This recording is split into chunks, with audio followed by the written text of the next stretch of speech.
Libjan ta' 24 sena nżamm arrestat fil-faċilità korrettiva ta' Kordin wara li wieġeb mhux ħati fl-involviment f'argument bejn numru ta' persuni li fih intużat sikkina. Il-każ imur lura għall-aħħar ta' Jannar li għadda, meta l-pulizija daħlula rapporti li kien hemm persuna li weġġet ħafif wara li żviluppa argument. Mill-investigazzjonijiet tagħha l-pulizija kien arrestat lil hu l-imputat. Madankollu l-imputat u persuna oħra laħqu telqu minn Malta lejn Sqallija. Ir-raġel ġie arrestat il-ħamis wara li wasal Malta fuq titjira mit-Turkija.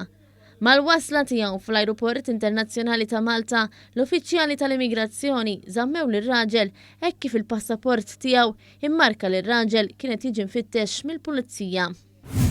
Saliha Dame Sulejman ta' 17 sena u sena ħabs wara li wieġeb ħadd li huwa prova jaħrab minn Malta lejn l-Irlanda b'dokument fals.